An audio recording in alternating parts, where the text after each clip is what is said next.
اڈانیز، امبانیز، ٹاٹاز، برلاز، ان کو اب لانے کی تیاری کی جا رہی ہے. خاص طور پہ جو ٹورزم انڈسٹری ہے اس میں جو بڑے بڑے ہوٹلز ہیں پہلگام کے اندر اور باقی، وہ ان میں اب ان کی فٹ پرنٹس ہمیں نظر آتے ہیں. اسی طریقے سے بڑے بڑے سٹورز کے اندر نظر آتے ہیں. Can they do this? اور اس کے نتیجے میں جو لوگ بے روزگار ہو رہے ہیں اس کا کس حد تک ایفیکٹ پڑے گا جدوجہد کے اوپر خاص طور پہ، اور جو فرسٹریشن ہے کشمیریوں کے اندر، جس طرح سے ذہنی مسائل کا بتایا، نشے کے حوالے سے بتایا، کتنا امپیکٹ پڑ رہا ہے ان تمام چیزوں کا؟ جہاں تک انویسٹمنٹ کی بات ہے، آپ نے فگرز بھی کوٹ کی. The investment with in the occupied territory has dropped significantly after 2019. جی.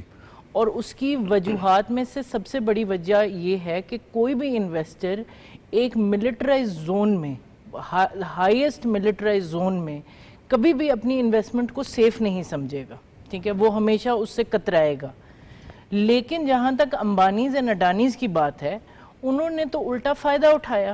ہمیں آن گراؤنڈ رپورٹ سے پتہ لگتا ہے کہ جب 2019 کے ایبروگیشن کے بعد کرفیو نافذ کیا گیا، آپ کے سارے نیٹ ورکس کو شٹ ڈاؤن کیا گیا، آپ کے پاس کمیونیکیشن لاک ڈاؤن تھا، تو اس ٹائم امبانی صاحب اپنی جیو نیٹ ورک کے کھمبے لگا رہے تھے کشمیر کے اندر، جبکہ کشمیریوں کو باہر نکلنے کی اجازت بھی نہیں تھی.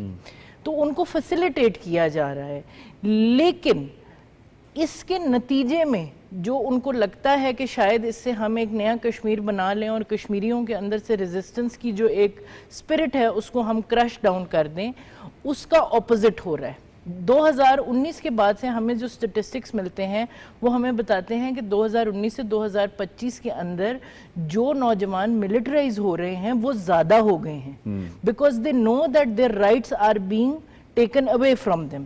اس کے بعد آپ کی جو ڈرگز کا ایشو ہے، آپ آن گراؤنڈ کسی سے پوچھیں، سب سے زیادہ ڈرگز کی سپلائی پولیس اور فوج کے ناکوں کے پاس ہو رہی ہے، جو کہ انجیکٹ کی جا رہی ہیں کشمیریوں کے اندر کہ کسی طرح سے. میں ہمیشہ سے ایک بات کہتی ہوں کہ کشمیر ہندوستان کے لیے گلے کی وہ ہڈی ہے جو نہ نگلنے ہو رہی ہے نہ اگلنے ہو رہی ہے. ان کو سمجھ نہیں آ رہا کہ وہ مینج کیسے کریں. انہوں نے اپنی پی آر کے تھرو تو بہت یہ لوگوں کو بتانے کی کوشش کی ہے کہ یہ نیا کشمیر ہے اور یہاں لوگوں کے پاس جو ہے وہ اب وہ اکانومی کی گروتھ کی بات کرتے ہیں، اور یہ دیکھیں نیا ہوٹل کھل گیا اور یہ نیا سنیما کھل گیا. آپ وہاں کے لوگوں کی بات کیوں نہیں کرتے؟ اس سے یہ بات بالکل کلیئر آؤٹ ہو جاتی ہے کہ ہندوستان کے عزائم کشمیر میں صرف ٹیریٹوریل گریبنگ کے ہیں، لینڈ گریب کرنے کے ہیں، چاہے وہ فوج کے مطابق جو ان کو رائٹس دیے گئے ہیں اس میں وہ لینڈ گریب کر رہے ہوں. ابھی جولائی میں ہم نے صرف پچھلا جو مہینہ گزرا اس میں ہم نے دیکھا ہے کہ 49 لوگوں کو اریسٹ کیا گیا، 22 سے زیادہ گھروں کو ختم کر دیا گیا اور ان کے لینڈ کو سیز کر لیا گیا. تو یہ ہمیں کلیئر آؤٹ ہو گیا کہ ان کا جو ایسپریشن ہے وہ ٹیریٹوریل کیپچر کی ہے، سیٹلر کلونیلزم ہے. کشمیر کے لوگوں سے ہندوستان کا نہ کوئی لینا دینا کبھی تھا اور نہ آگے بھی ہوگا. نمبر 1. نمبر 2 بات جہاں تک قوانین کی بات ہے، آرٹیکل 370 35A دونوں کی ایبروگیشن جو ہے وہ 4th جنیوا کنونشن کی جو ہے وہ خلاف ورزی کرتی ہے، آپ کے UN ہیومن رائٹس چارٹر کی خلاف ورزی کرتی ہے، آپ کے رائٹ آف سیلف ڈٹرمنیشن کے اوپر جو آپ کے ریزولوشنز ہیں 1514 کے انڈر ان کی خلاف ورزی کرتی ہے. اور any decision that the government of India takes, کیونکہ ہمیں یہ بات بڑی کلیئرلی ہندوستان کو بتانی چاہیے اور کہ یہ ہمیں پتا ہے کہ Kashmir has been run by Delhi, it has not been run by Kashmiris. ساری پاورز وہ لیفٹیننٹ گورنر کے پاس ہیں. جی, so if all the powers Financial, are administrative. with the lieutenant governor, then Delhi is responsible. The Indian government is within severe breach of international law with every single step that they are taking in the occupied territory, because they are not allowed, they are bound by international law to respect those decisions. But جس طرح کہ وہ humanity کی کوئی respect نہیں کرتے، morality کی کوئی ریسپیکٹ نہیں کرتے، انہوں نے بنیان المرصوص جس کے نتیجے میں ہوا وہ تو کسی نیشن کی سوورینٹی کی کوئی عزت نہیں کرتے. تو کشمیری جو کہ ان کے لیے ایک آکیوپائڈ پاپولیشن ہے اس کے ساتھ تو وہ جو کچھ کر سکتے ہیں وہ کریں گے، ٹریٹنگ them like kettles. ٹھیک ہے. ڈاکٹر حسن فاروق مشوانی صاحب، سچویشن آپ کے سامنے ہے. ہمارے پینلسٹ نے ڈیٹیل میں بتایا کہ کس طرح سے مخدوش معاشی حالت ہے اس وقت مقبوضہ کشمیر کی. اس کا ذمہ دار جو ہے وہ انڈیا ہے. انٹرنیشنل سینیریو میں اگر ہم دیکھیں تو اس وقت ہمیں لگتا ہے کہ ایک ایسی سپیس پیدا ہو گئی ہے، بالخصوص جیسے امریکہ اور بھارت کے تعلقات دن بدن ڈیٹیریٹ ہو رہے ہیں، اس میں کس حد تک آپ سمجھ سکتے ہیں کہ ان پاور سینٹرز میں ہم اپنی آواز، کشمیری اپنی آواز پہنچا سکتے ہیں کہ ہماری جو معاشی قتل ہے اس وقت، معاشی دہشت گردی ہے، اس کا ذمہ دار صرف اور صرف ہندوستان ہے؟ Your take on it sir. Hindustan اس وقت پوری دنیا میں ریاستی دہشت گردی اور کلچرل وائلنس کا ایک ایپی سینٹر بنا ہوا ہے۔ ہندوستان نے پہلے وہاں پہ کشمیر کے اندر پولیٹیکل وائلنس کو جاری رکھا، پھر اس کے بعد انہوں نے وہاں پہ کلچرل وائلنس جو ہے اس کی ایک پوری ہمیں تاریخ نظر آتی ہے۔ اور اب حالیہ جس موضوع پہ آج آپ بات کر رہے ہیں دیٹ از اکنامک وائلنس۔ دیکھیں جو ٹیررسٹ ہوتا ہے اس کا جو سنگل ہینڈڈ موسٹ فیوریٹ اس کا جو ویپن ہوتا ہے دیٹ از وائلنس۔ تو انڈیا جو ہے وہ انڈین ایلیگلی ایکوپائڈ کشمیر کے اندر آل سورٹس آف وائلنس کو استعمال کر رہا ہے۔ آپ وہاں پہ دیکھ لیں کہ کشمیریوں کو روزگار سے محروم کیا جا رہا ہے، ان کو ان کی جو زمینیں ہیں ان سے محروم کیا جا رہا ہے، کشمیر کے اندر جو ڈیموگرافی ہے اس کو تبدیل کیا جا رہا ہے، وہاں پہ جو کراپس ہیں جو ان کی بہت ویلیو رکھنے والی کراپس تھی جیسے سیفران اور ایپل وغیرہ ہے، لاسٹ کچھ ایئرز میں ان کی جو کلٹیویشن ہے اس میں 30% سے زیادہ ریڈکشن سامنے آئی ہے۔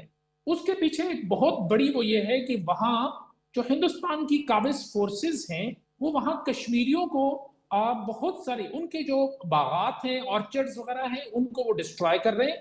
وہ کہہ رہے ہیں کہ یہاں پہ آتنکوادی چھپ رہے ہوتے ہیں، اور کشمیریوں کو ان کا جو بنیادی جو روزگار کے مواقع ہیں جس پہ کافی تفصیل سے بات ہوئی، میں دوبارہ تفصیل میں نہیں جاؤں گا، وہ ان سب سے محروم کیا جا رہا ہے، اور ان کو ایک طرح سے اس چیز پہ مجبور کیا جا رہا ہے کہ وہ اس خطے سے باہر نکل جائیں۔ حالیہ جو پہلگام کا وہ ہے انسیڈنٹ ہے، اس نے بھی وہاں کی جو ٹورزم ہے اس کو بہت بری طرح متاثر کیا ہے۔ دوسری طرف اگر آپ دیکھیں تو ہندوستان نے حالیہ سالوں میں جو کشمیر کے اندر ایک ریلوے لائن بچھائی ہے، اس کا بھی بنیادی مقصد صرف اور صرف وہاں جو کشمیر کے اندر انڈین ٹروپس ہیں ان کی موومنٹ کو بڑھانا، اور وہاں کی جو لوکل پاپولیشن ہے ان کے باغوں کو اور ان کی جو پروڈکٹس ہیں، کراپس ہیں، ان کو ڈیمیج کرنا ہے۔ اب آپ نے انٹرنیشنلی آ جائے گا نا کہ انٹرنیشنلی آپ اس کو کس طرح سے ہم کچھ تھوڑا سا کشمیریوں کے لیے بریدنگ سپیس بھی تو پیدا کرنی ہے نا، اس کا طریقہ کار کیا ہو سکتا ہے، کس طرح سے بات کی جا سکتی ہے، کس طرح اپرائز کیا جا سکتا ہے، تھوڑا سا آپ کی ایکسپرٹیز سے ہم فائدہ اٹھانا چاہتے ہیں۔ جی اچھا، میں یہاں اب جو یونائٹڈ اسٹیٹس کا اور جو انڈیا کا حال ہی میں جس طرح ان کے ٹیرفز کی جو ہے نا جو بعض گشت ہے وہ پوری دنیا کی میڈیا میں ایک بہت ہاٹ ٹاپک بن چکا ہوا ہے۔ دا ریزن بیہائنڈ اس کہ یونائٹڈ اسٹیٹس اور انڈیا کے درمیان جو ٹریڈ تھا وہ تقریباً 130 بلین کے آس پاس تھا، اور اس میں یونائٹڈ اسٹیٹس کو بہت زیادہ ٹریڈ ڈیفیسٹ تھا۔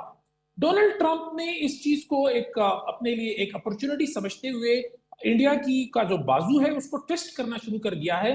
تو آپ بالکل صحیح کہہ رہے ہیں کہ جو ورلڈ کیپٹلز ہیں ان کے اندر جو کشمیری ڈائسپورا ہے، پاکستانی سوسائٹیز ہیں، اور جو ڈیفرنٹ آپ کہہ لیں کہ یعنی ایون ایکڈیمیا ہے یا میڈیا ہے، وہ اپنی وائس ریز کر سکتے ہیں انٹرنیشنل پلیٹ فارمز کے اندر، وہ اپنی بات کر سکتے ہیں کہ کشمیر میں جو ظلم اور بربریت کا بازار گرم ہے، انف از انف۔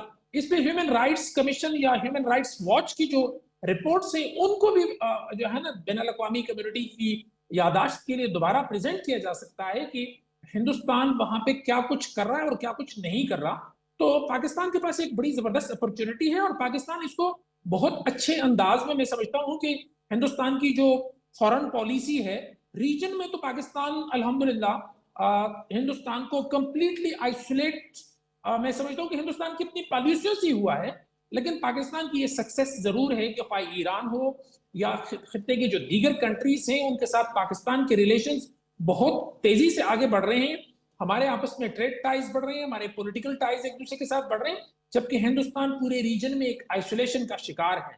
ہندوستان کو یہ ہمیشہ سے ایک یعنی آپ کہہ لیں کہ خوش فہمی رہی ہے کہ great powers like United States وغیرہ ان کے ساتھ ہیں، تو گریٹ پاورز جو ہوتی ہیں وہ اپنے نیشنل انٹرسٹ پہ فوکس کرتی ہیں،